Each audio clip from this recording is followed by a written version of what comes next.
Вот красным забором мы ее отметили. Она уходит на -7. Сейчас шпунтуем это все.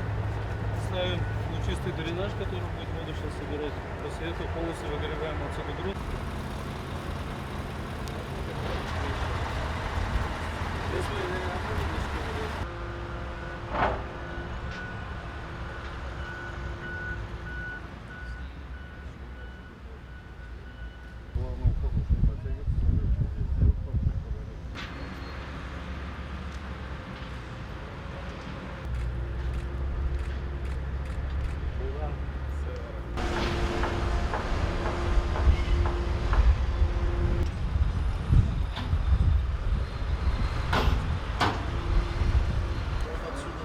Здесь у нас въезд в служебную парковку, перед ним парковка.